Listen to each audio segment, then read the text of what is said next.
こんにちは。作るに夢中、三峰すずです。皆さん、パソコンのデータのバックアップしていますか？私は実のところやっていないです。もちろん重要性は分かっているんですが、なかなかできていません。一体何年パソコン触っているんだとツッコミが入りそうなくらい、データの管理に関しては上手にできているとは言えません。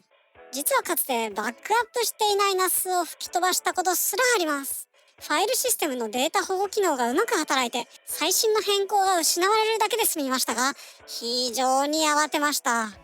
さすがにやばいので、今回はバックアップ体制の構築に挑みたいと思います。最初に現状を整理してデータをまとめて、ミニツールシャドウメーカー無料版を例にバックアップ体制を構築していきたいと思います。まずは現状を把握しておきましょう。メインのデスクトップパソコン、ノートパソコン、サブのノートパソコン、NAS にデータが分散しています。パソコンはすべて Windows です。NAS こそ RAID 1でミラーリングがされていますが、それだけです。ファイルは Arduino のソースコード、使っているフリーソフト、Unity プロジェクト、Steam のゲームソフト、Python のちょっとしたツールのスクリプト、GitHub から試しにクローンしたレポジトリ、撮影した写真、動画編集のプロジェクト、動画サムネイルなどいろいろあります。さすがにこのままだとバックアップ体制を構築しづらいですね。ちょっと整理しましょう。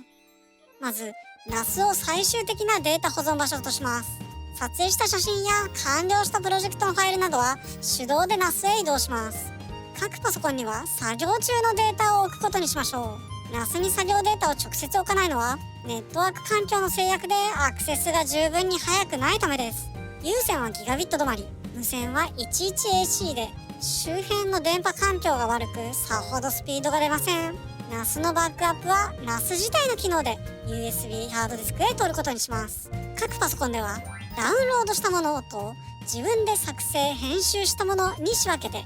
前者は自動バックアップ対象外、後者を自動バックアップの対象としましょう。ダウンロードしたものは必要であれば手動で NAS へコピーを取ります。各パソコンでのバックアップですが、今回はミニツールシャドウメーカーの無料版を試してみます。もちろん自力でバックアップスクリプトを構築するというのもありなのですが、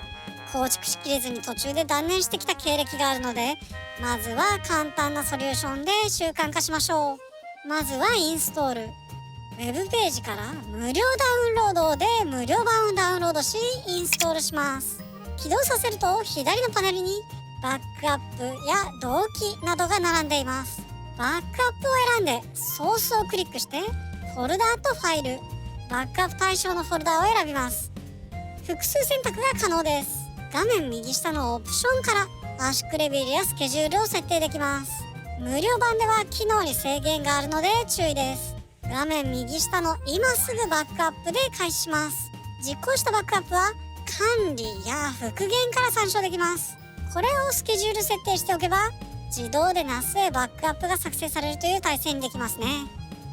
なお、ディープに使いこなしたい人向けの情報ですが、ディスク上には固有 ID のフォルダーの中に .fts や .mfi というファイルが作成されます。このフォルダーを丸ごと移動すればバックアップを任意の場所に置いて、後からシャドウメーカーで読み込んで復元処理をしたりできます。 MFI ファイルはどうやら 7ZIP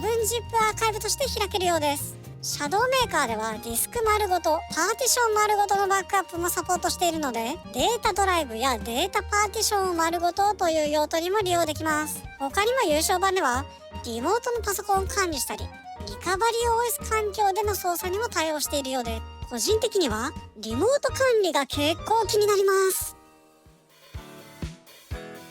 今回は重い腰を上げてデータのバックアップ体制を考えました。データの切り分けの簡略化とバックアップの自動化をしたことで、今回こそ継続的なデータのバックアップが続くものと信じています。面倒なことは続きませんからね。仕組みで裏付けましょう。私の場合、システム環境自体のバックアップは一旦考慮外としました。単純にストレージ容量が足りないだけです。OS もアプリもすぐに復元したい場合は、やはりシステムディスク丸ごとのバックアップが良いでしょう。このチャンネルでは作ることを楽しんでいますが、それを支えるデジタルライフもいろいろ工夫していきます。